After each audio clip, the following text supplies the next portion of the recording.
RB JEE PYQ quiz को 5 second के अंदर सोच के ये आंसर बता दो। Which equilibrium is use for two forces. कह रहा है कि जब हम टू फोर्सेस की बात करते हैं, दो बल की बात कर रहे हैं, तो यहाँ पर कौन सा इक्विलिब्रियम होगा।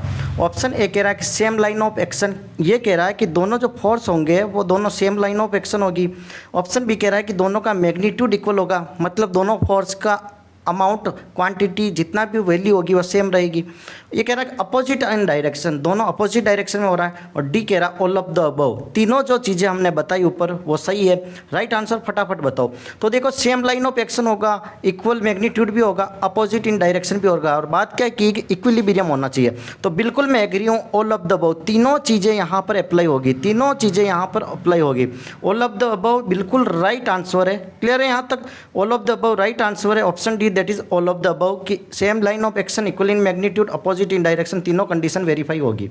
ओके, अब यहाँ पर हम और डिटेल में डिस्कस कर लेते हैं कि if only two forces act on a body in equilibrium then they must be equal in magnitude, collinear होनी चाहिए, अपोजिट इन सेंस होनी चाहिए। देखो equal in magnitude F1 equal to F2, ये ठीक है अप्लाई कर दिया। F1 minus F2 date is 0, equilibrium की ये कंडीशन सेटिस्फाई हो रही है। सेकंड कह रहा है कोलिनियर, एक ही लाइन पे है, that is right answer. Equal in magnitude हो गई, एक ही लाइन पर, अपोजिट इन सेंस। देखो इसका सेंस इधर जा रहा है, इसका सेंस इधर जा रहा है, दोनों क्या डेट इज अपोजिट सेंस है। समझ में आया कि नहीं आया। तो ये कह रहा है इक्वल, अपोजिट और कोलिनियर तीनों कंडीशन अगर सेटिस्फाई कर रही है that is for the equilibrium is right answer. समझ में आ गया डिटेल में। Okay, thank you so much. Channel पर नए हो तो लाइक शेयर सब्सक्राइब जरूर करें।